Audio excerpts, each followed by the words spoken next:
It's episode 129 of the Wise Old Owl Show. I'm Vince Gaetano. Thank you very much for tuning in. TRREB reports its April sales results. We're going to dive right into those numbers. Affordability constraints continue to put pressure on listings and buyers' sentiment. We are going to talk about Royal Bank's concern. We are starting to see consumers starting to look at more defaults with their credit. Let's get into these TRREB numbers. So, TRREB, representing the GTA Realtors, released their April stats this week, and we've seen a little increase month over month.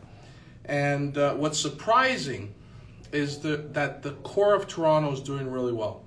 We've seen the sales numbers go up to 7,531 for the month of April. That's up from 6,896, just a tad up, about 9% month over month, or 635 units. Still not a whole lot. And when you look back at the last 10 years, and we're not going to include April of 2020, which was the lockdown month, okay, when COVID started, this is the lowest number of sales in April in 10 years, okay, at 7,531. But some interesting signs that I want to point out. 416 has been doing really well in the detached and ground level type property. So that's your single family homes, your semis, your townhomes, okay? Detached homes, the units, the sales units have gone up. They're up 4.6% on average sale price. Semi-detached is up 5.1%, and townhomes are up 8.2% month over month. So we're seeing a trend because of the lack of listings. So there is some pent-up demand for units, not enough listings, and we're going to get into that in a sec. But 905 is kind of flat. On the detached front, it's flat month over month, about 1.4 million. The semis are just up slightly, and the condos just up slightly as well. We're not seeing as much appreciation on a month over month basis in 905 as we're seeing in the city of Toronto. So that is always going to be a driver. The city, the core, always tends to do a lot better. They hold their values. There seems to be a little bit more demand being in the city. And we're going to continue to track that. But why are there not enough listings? What is the reason why people aren't listing? And I really believe that the affordability constraint has become quite a challenge for move-up buyers, for people that want to do a transition from one area to another. It's just too expensive. They can't qualify for the existing mortgages they have. And to give you an idea of what impact that has, folks prior to these rate hikes were able to qualify. A rule of thumb would be 5 times their income in a mortgage amount. So if you made 200 grand, you could qualify for about $1 million mortgage. Now, today with the stress test, higher rates, the stress test adding the 2 points above the market rates, you're getting about 3.5, just under 4 times your income as far as what you could borrow. So now you're in that 700 to 800 range. So let's think of someone wanting to move into the city or move out of the city and just have the same value home, okay? They're going to be going backwards, because when you sell a home for $1 million and then you buy one for $1 million, you lose over 100 grand, right? You're going to pay 5% commission, and then you're going to pay a land transfer tax plus your closing costs, legals, any type of penalties on your mortgages, any type of moving costs and stuff like that. So you're about 100 grand in the ditch, and you're doing a lateral, okay? And when you can't qualify for the existing mortgage you have in today's environment, it causes a lot of problems. So that move-up buyer is not there anymore. It's gone. It's not happening, and that's why we're seeing a lack of listings. Everybody's wondering, why are we not seeing more and more listings? And it's simply because the affordability issue is having as much as a 30% impact on the activity in the marketplace. Now, listings are down 38% in April, year over year. Last year, at this time, we had about 18,400 new listings. This year we're down to 11,364. So it's becoming a problem. And we're starting to see some cracks. Royal Bank came out with a report yesterday. This is from their economics department. And they're the largest bank in Canada, so they have a lot of data. And they're going to have a good foundation of information that could give us some insight. So, they're concerned that mortgage delinquencies and consumer insolvency could rise by more than 1/3 from the current levels over the next few years. Insolvencies are likely to hit pre-pandemic levels and continue rising as debt service ratios are rising at historic highs. So we're definitely seeing the debt burden grow heavier with the Bank of Canada rate increases, all heavily weighted because of interest costs. Interest costs are putting a damper on people's disposable income. It's putting a damper on people's ability to service their debt, and wage growth is not at the same level that all these inflationary items are going up, right? So it's become a real problem, and Canadians are more interest rate sensitive than ever. We have the highest debt to income ratio around at almost $1.80 for every dollar earned. It's ridiculous. And we're starting to see things break. Credit card debt is up significantly. We're seeing delinquencies starting to creep up on the credit card side, as well as the consumer loan side, car loans, any type of debt instruments that are personal in nature. And the mortgage delinquencies always last to come to pass, because people are always going to pay their mortgages first. But we're starting to see cracks on the credit card debt, the personal loans, student loans, lines of credits. We're starting to see those cracks. And it's only a matter of time that we start seeing some more debt, some more delinquencies on the mortgage side. It's only a matter of time. I want to also mention a really interesting report that came out by the Fraser Institute. They come out with periodic reports from time to time, and the recent bulletin that just came out talked about how Canadian housing has a mismatch. And I think this is really important because Canadians, for the most part, want ground-oriented homes. And developers are building the wrong type of homes en masse. We're seeing more and more apartments and condos go up relative to single-family homes, semis, townhomes, and stacked homes, okay, which are considered ground-oriented. And this is becoming a major problem because the amount of homes that are being built should match the needs of families, okay? The one-bedroom condo cannot accommodate a family. Like, unless you put hammocks in and bunk beds, it's going to be tough to raise a family in 500-600 square feet. I had a client come in here the other day, said wanting some financing on a one-bedroom, said it was like 460 square feet. Like, oh my God, how small are these things going to get? So, we need to start looking at what type of homes we're building, and we got to be a little bit more accommodating to the needs of Canadians if people want homes. So what does this mean? Single-family homes, ground-oriented properties will continue to be in high demand. I still think there's some upside to valuations on that front, although, if a recession looms, I don't know how that's going to play in to the matter, but we will have a challenge to accommodate this demand if consumer sentiment is such that they want ground-oriented properties. So I see some turbulence in the condo market. I think for the most part, condos are going to be under a lot of pressure. The assignment market is almost dead for the most part. And, we're starting to see some appraisals not hitting the mark they need to hit. And that's a first. I've seen a couple of those lately, and I'm really interested to see if this continues, okay? So we have a tremendous amount of product coming to market, being delivered, and should be registering this year. As I mentioned in the past, we have about 32,000 condo units that are going to be delivered in 2023. The first 6 months has 19,000 deliveries. So it's going to be really interesting to see how these values hold up and how this assignment market plays out.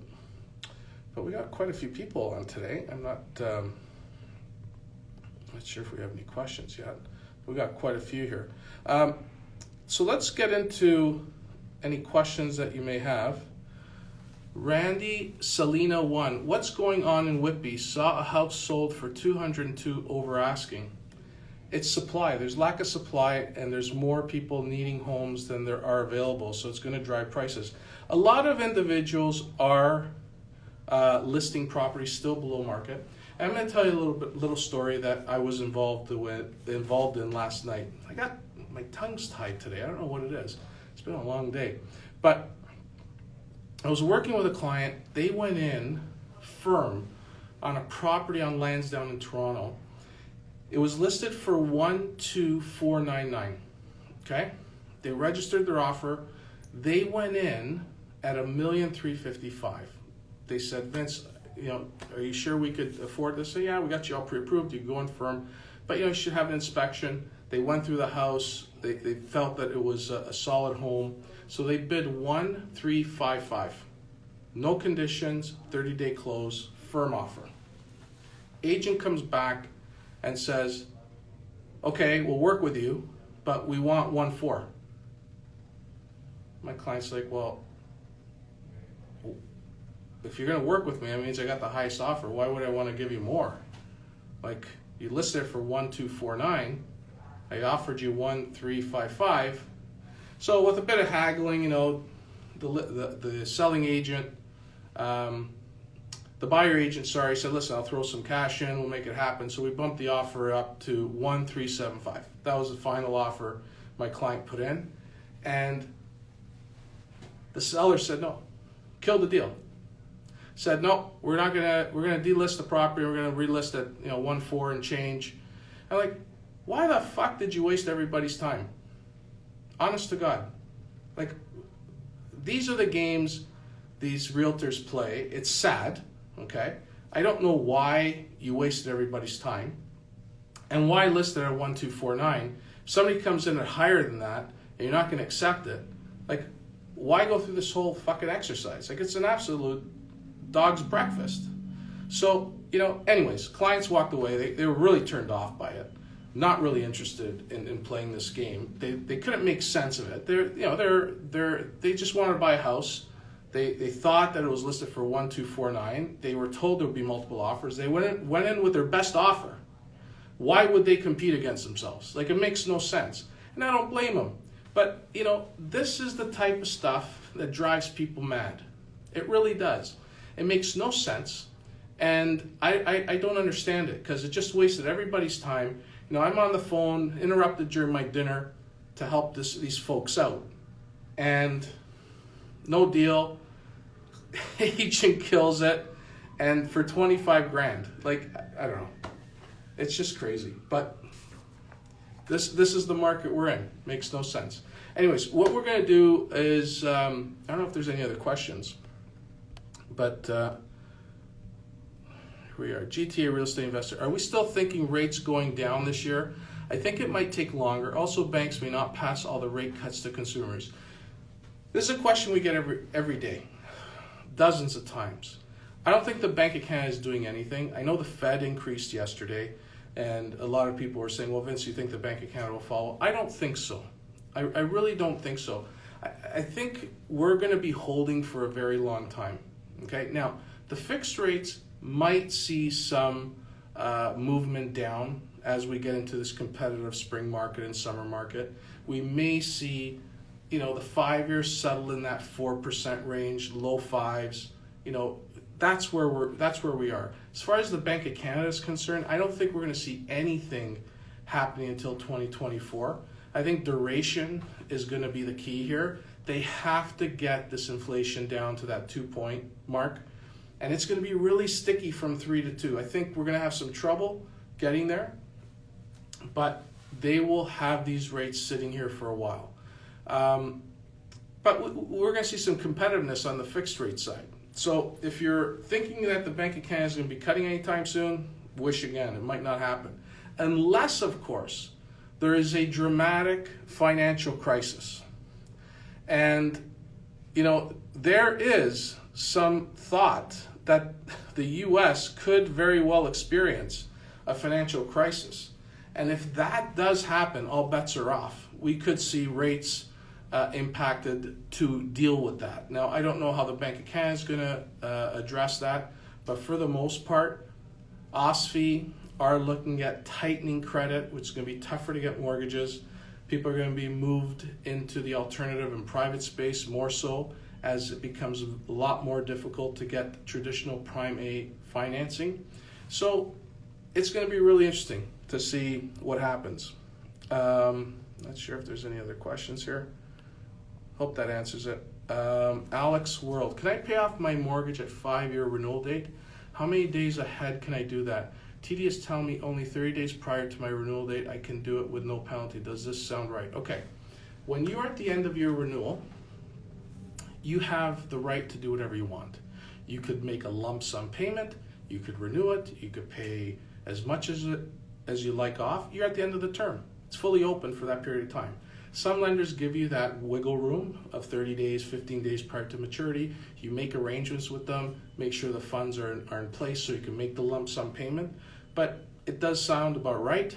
If you have the ability to pay down your debt, do so. It's a great opportunity to go into these high interest rate environment with the least amount of debt as possible.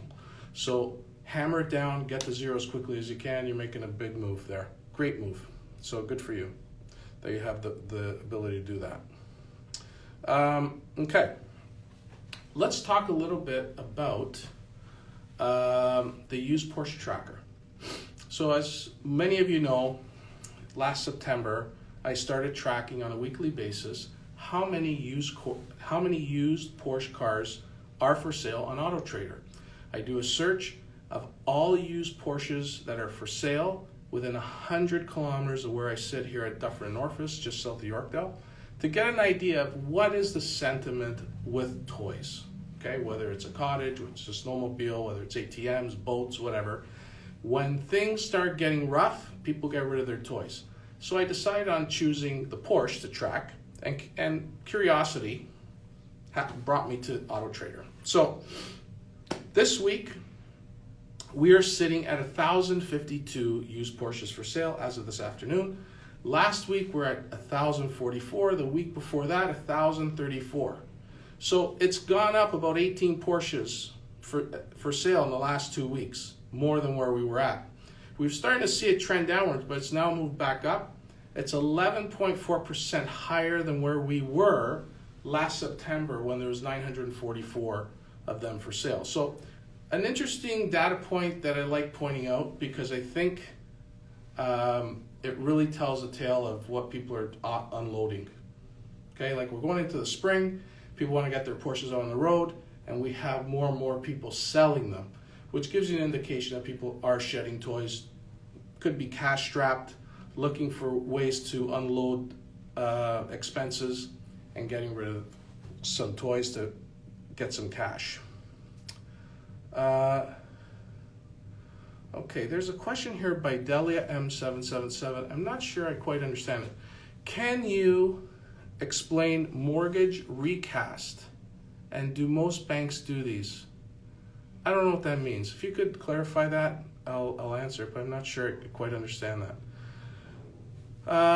Salima Haji 3 asks, would you lock a 2-3 year fixed rate or wait until the end of June? Will these rates go down by then? Listen, here's one guarantee, and I've told this a few times. I will guarantee you that next year we will both be 1 year older, okay? The 2 or 3 year is probably a good choice, okay? I don't know if you're gonna get a very good rate, but what it does is it gives you a timing solution to maybe look at getting past the next 2 years that could be quite volatile, dealing with a recession and whatnot, and get ready for when rates start moving downwards. I think by then rates will stabilize, but the reality is I like the 2 and 3 year right now. The rates aren't the greatest. You're not getting a lot of competitive rates. For us, it's more about setting a timing solution for the client to maybe lock in for 5 years at that time. I think for the most part, the 5 year could be less than what it is today in 2 years or 3 years. So, take that for what it is. If you need more details, I really like understanding how much you owe, how much income you earn, what's the value of your home, to really drill down. If you need those details, call me and we'll go through your scenario in a little bit more detail. Okay, but thank you for the question. Which lenders allow assumable mortgages? Seen these being marketed, but never seen this clause in mortgage commitments. You have to ask about assumability. Always remember that if a lender allows another borrower to assume your mortgage, the original mortgage holder is still on the hook, okay? And if you have a very attractive interest rate, you should use it all up and not let somebody assume it. You should take it to your next property, so port it. But most prime lenders do have assumability clauses. They are restrictive. People have to qualify the new stress test. So it's not like they could just automatically assume. They got to qualify for it. They got to be, qualified applicants approved by the bank if that assumability clause is in there. But if you look at your charge document that your lawyer has sent you in their final package, it should have a clause in there if you're with one of the major banks, okay? Princey Mortgages has a question. Do you think they will bring in 40-year amortizations? Because these static mortgages are ridiculous. Okay. Everybody's been talking about extended AMs. So right now the maximum amortization for the OSFI regulated lenders is 30 years. We have a few alternative lenders that offer 35 years. And on a exception basis, for the use to help people that are in dire situations, lenders are allowed to extend amortizations to 35 years or more. Some are already in extended amortizations because of the static payment that you pointed out in your question. Will OSFI make this the norm? Highly doubt it. Highly doubt it. I think you will see some provisions put in place for existing clients that have been put in a tough situation because of static payments. I think it's wrong, personally, because why did you have the stress test in place if you're not going to allow these static payment holders to increase their payment to at least the 525 stress test rate that they were qualified under? So it's very troubling as to what's going on. I don't know if it's a battle between OSFI and the federal government's Consumer Protection Agency, that they've kind of put out some mandate to let the banks know you shouldn't put any borrower in harm's way because of rate increases. But this static payment has created a problem. We've talked about this on previous shows. You got CIBC in their last quarterly call mentioned that 52 billion, that's billion with a B, have mortgages where the client's payment doesn't even cover the interest cost. To me, that's an impaired loan. You're in arrears, technically. But they're just saying, oh, don't worry, we're not going to put these clients in any trouble or push them to make payments.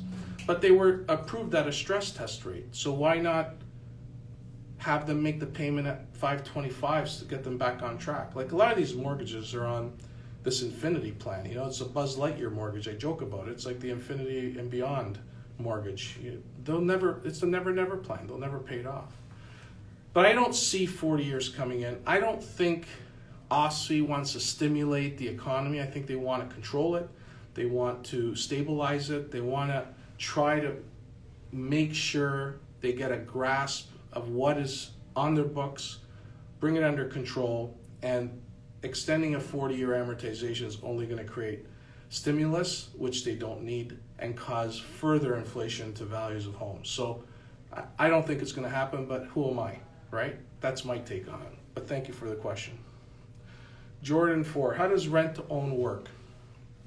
Rent to own is a program that should be approved by CMHC, okay? And anytime a builder or developer offers a rent to own program, you want to make sure that it is approved by Canada Mortgage and Housing Corp. How it works is you will be paying a rent. The rent will be inflated, and part of that rent goes towards your down payment. You will negotiate a price for that property, and you will rent it for 2-3 years, accumulating enough down payment for you to buy it. So it's like a savings plan. But here's the key. The key is the rental component of that payment has to be at market rents. So a builder can't say, hey, just pay me $500 in rent, the rest I'll put it towards your down payment. It doesn't work that way. It won't be approved. You have to make sure that the rental component of that payment is at least market rents, and that's why it should be approved by CMHC. As you accumulate that down payment will then be used as the downstroke for when you close on the deal or have that, that closing date set 3-5 years down the road. With the values of homes today, that could be a lot longer than the standard 2-3 years we used to see back in the day. So it's probably a 3 or 5 year term. You're saving money on a regular basis that will go towards your down payment, and hopefully you're also saving some other money for closing costs and all that stuff. So hopefully that helps. Thank you. Just heard on IG talk about recasting their mortgage. Again, I apologize. I don't know what that means. I've never heard the term recasting. Maybe there's another term you could kind of find out. Bobby Claire 0100. Are there any cases of appraisals falling short these days? All the time. All the time. We're seeing some low-rise construction projects that were purchased a year and a half ago during the height of COVID, closing now. Values are not coming in. A real big problem. It's creating a lot of anxiety. People are reaching out to friends, family to give them a hand. It's a real challenge. So we are seeing that, and it is what it is, and this is what the market's created. A lot of these situations that's put people in some tough situations, but it is happening. So thank you for your question. Salima Haji 3 has another question. What advice would you give an 18-year-old to prepare for property ownership in the future? Okay. If I was an 18-year-old kid, I wouldn't look at the prices of homes, but rather just put a goal on savings, okay? And just work hard to save money, put it away, take advantage of all the programs out there. You have your first home buyer savings plan, you have your RSPs, you have your tax-free savings accounts. You have those 3 vehicles that will allow you to save money without having to incur any tax consequences. As a matter of fact, an RSP is a deferral. The home plan, the home buyer plan is a deferral program. So it saves you taxes. So take advantage of them and look at this as a long-term goal. Okay, if you think you're going to buy a home when you're 21, it's not going to happen unless you get help from family. But what I also think you should do is set your expectations properly. We have some new legislation in the City of Toronto that allows for additional units in homes as of right. So basement apartments, you got garden suites, laneway suites, and the like. Maybe your first foray into buying a home is buying a multi-unit, where maybe you live in the basement, rent out the unit upstairs, or 2 units if it's a 2 or 3 unit property. And you sacrifice a little bit to get into the market. Okay, or maybe you rent the whole thing out. Okay, so maybe that's your foray. You get some help with rental income to help you support carrying the debt. And set a plan. Work with a professional that's going to help you get into that market so you can start building equity. I still believe real estate is the best asset class. I really do. And as much as it's overvalued and it's going through this shit kicking as we're seeing right now, I still believe it is the foundation of creating wealth. And if you need help, give me a call. I'll walk you through the process, see if there's people that could give you a hand to secure the mortgage, and we'll get you to where you need to be. But you have to be realistic with your expectation. And at this point, at the age of 18, save your money. Do without. Live below your lifestyle. Like, save. Don't go out at night. Don't go partying. Don't go drinking. Save your money. Get a part-time job. Get 2 jobs if you can. Like, I got a co-op kid we took on. Guy's got 3 jobs. He wants to be a homeowner. Works here, works at a grocery store, works at a parking lot, attendant in the middle of the night, does his studying while he's in there. The kid's committed, and he's got a plan. And we're proud of him. We want him to succeed. And I think that's what you have to do, is you have to sit down and see what the expectation is and make sure that the plan matches the expectation. Hopefully that helps. A lot of questions today. Mortgage recast lowers monthly payment, keeps term interest rate the same. Okay, it must be a static mortgage term. But if you recast lower monthly if you recast lowers your monthly payment, your term and interest rate can't be the same. The term will, I'm still a little bit puzzled by this term. It's actually, you know what? I'm going to have to give up. I don't understand the question. I don't understand the product. Why aren't fixed rates dropping if bond markets are low? Okay, let's take a look at the bond market.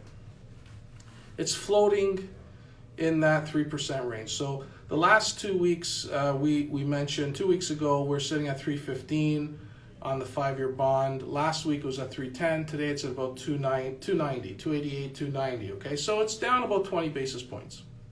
We are seeing some lenders adjust their fixed rates, but they still want that margin.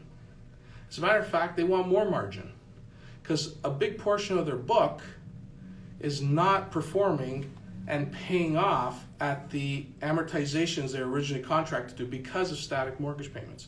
So lenders have to get more margin because they're not getting as much volume. So they're trying to make up the volume shortfall with more spread, okay, because they're not seeing as much volume and activity as they saw last year.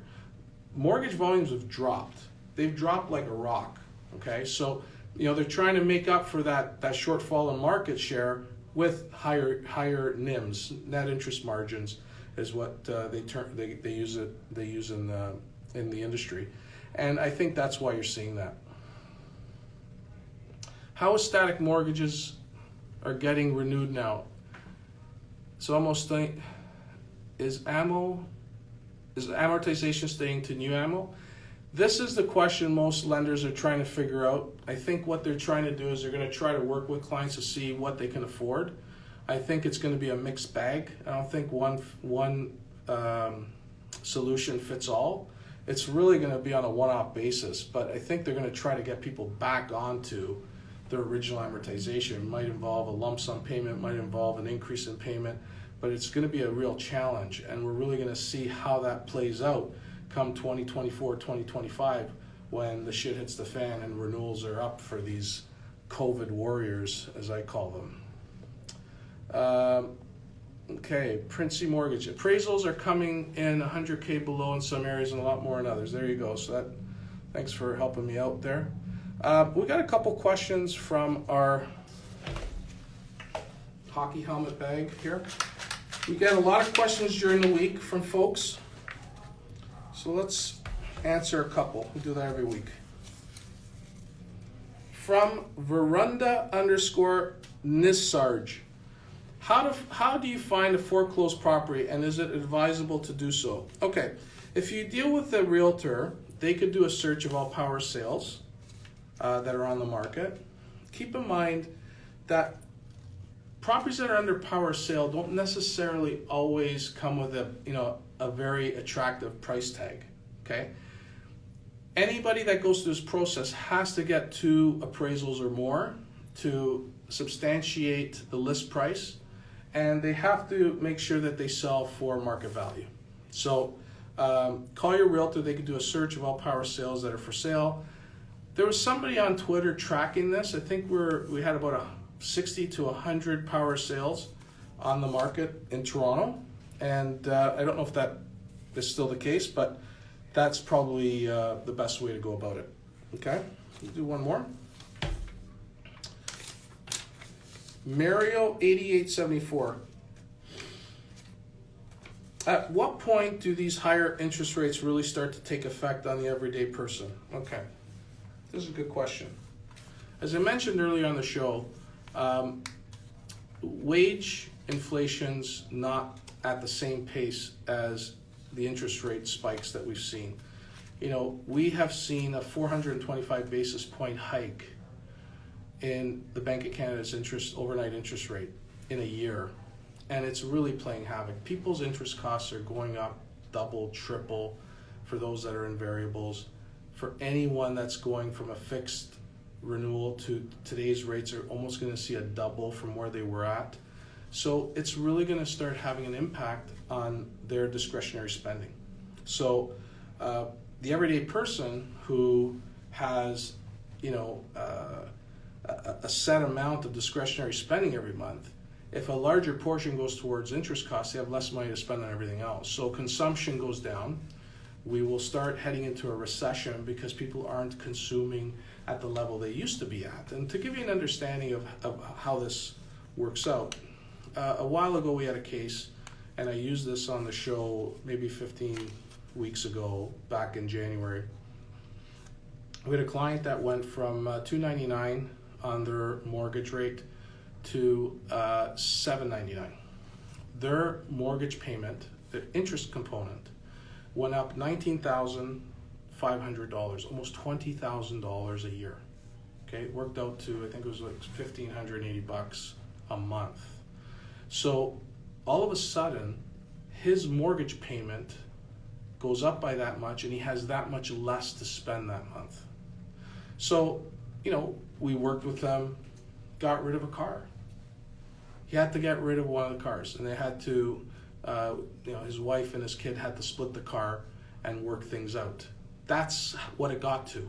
And he had some other expenses that he had to cut. But that's how it starts affecting the everyday person. The consumption that is being made every month with less money drops. So, appreciate the question, Mario. Here's another question from Kazette067. What is the best approach to pay down existing mortgage? Okay, most lenders have a prepayment option. You could make lump sum payments of 10 to 20% depending on your lender. You can increase your payment. Some allow you to double up every payment. Take advantage of all the prepayment privileges that you have on your contract. Believe it or not, less than 10% of mortgage holders take advantage of them. The rest just make the regular payment and forget about it. Set it, forget it. Increase your payment every year. If you get a raise, increase your payment. You have that luxury. Hammer down your debt. Go on bi-weekly accelerated payments. Make that extra month's payment every year. Anything to pay down your debt is a win for you, okay? The quicker you can get to zero, the quicker you're going to be in control of your debt, your spending, and your money.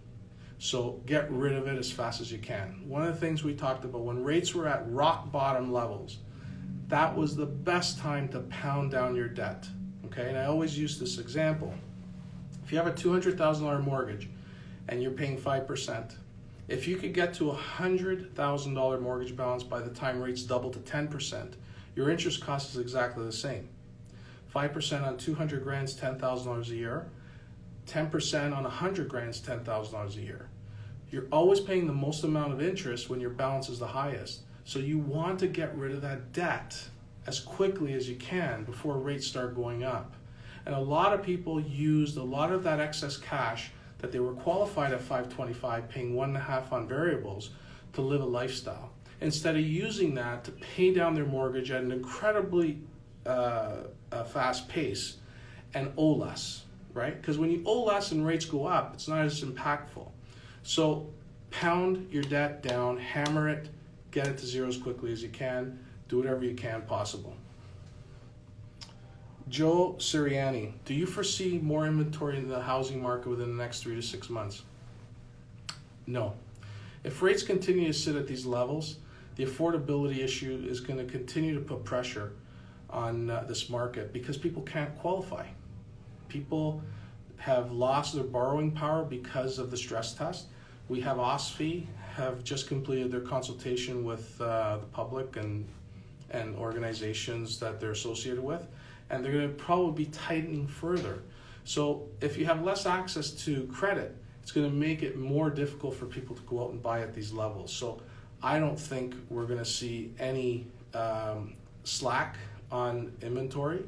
And what you may see is a flood of condos that come onto the market, and that might not necessarily match what people are looking for because of their negative cash flow of all those investors that bought them for the purpose of trying to use them as rental properties. So we'll see. We'll see how it plays out. I hope I'm wrong, but for the most part, we're still seeing a real low level of inventory that's causing some pressure, and it's not looking good.